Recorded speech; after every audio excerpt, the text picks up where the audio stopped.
Love in the time of war.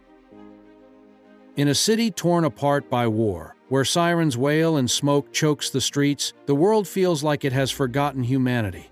Amid the chaos, journalists risk everything to tell the story, and sometimes the story finds them. Daniel Carter, a 28-year-old American war reporter, steps into the dust and rubble of a city he barely knows. His press vest reads press, his helmet slightly too big, and his nerves are raw.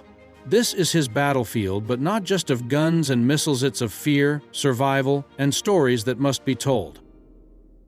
Across the street, a figure stands with calm confidence, a notebook in hand, reporting through the chaos. Leila Farhadi, a 26-year-old Iranian journalist, moves with grace amidst the panic, olive-skinned and composed, with expressive dark eyes beneath her headscarf. She faces the horrors daily, and now her path is about to cross with Daniel's. Daniel fumbles with his oversized helmet. Leila laughs quietly, watching the awkward stranger in her city streets. He turns, startled by the sound, and their eyes meet. A moment of curiosity, a spark. She steps forward, fixing his helmet with a gentle hand. He chuckles nervously, awkward, but the tension melts away. "Daniel," he says, introducing himself. "Leila," she replies, her smile lighting the dusty street around them. And just like that, amidst war and destruction, two hearts find each other. They laugh together, unexpected humor in a world that seems to have forgotten it.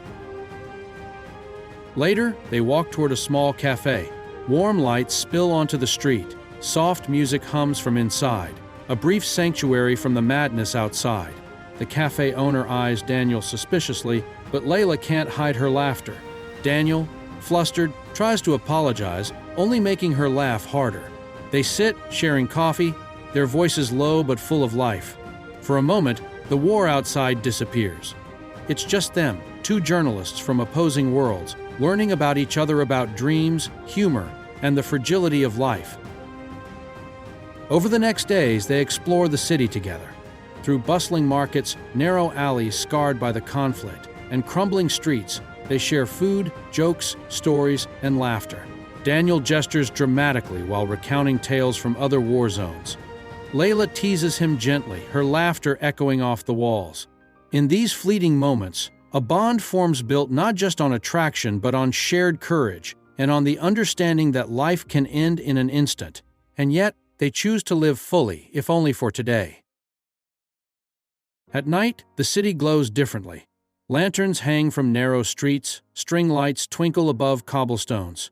They share tea, warm and sweet, laughing as Daniel burns his tongue. They walk under stars, playful, teasing, their laughter spilling into the night. On a quiet rooftop, they sit side by side, sipping coffee, watching the city below. For the first time, the war feels distant. For the first time, hope is real. And for the first time, they allow themselves to imagine a future together. One morning, the air raid sirens scream across the city. Smoke fills the skies. Daniel and Leila crouch behind debris as buildings shake. Explosions throw dust and rubble into the air. Civilians scream, children cry, and chaos reigns. Leila moves fearlessly, helping children and the elderly. Daniel follows, filming, documenting, shouting for people to run. But then, a missile strikes nearby. Dust, fire, debris. Leila is thrown. Daniel reaches for her, but she is gone. His world collapses in an instant. Daniel kneels in the rubble, clutching her camera. Tears blur his vision. He watches her final broadcast on a flickering laptop. Every word, every smile haunts him. Grief consumes him. Rage fuels him. He leaves the life of a journalist behind, trading it for weapons, training, and a single purpose: revenge. Each step, each loaded bullet, is a promise whispered into the wind. "I will not forget you, Leila." He boards a military plane, leaving behind the ruins of what was left of his life and the life of the woman he loved.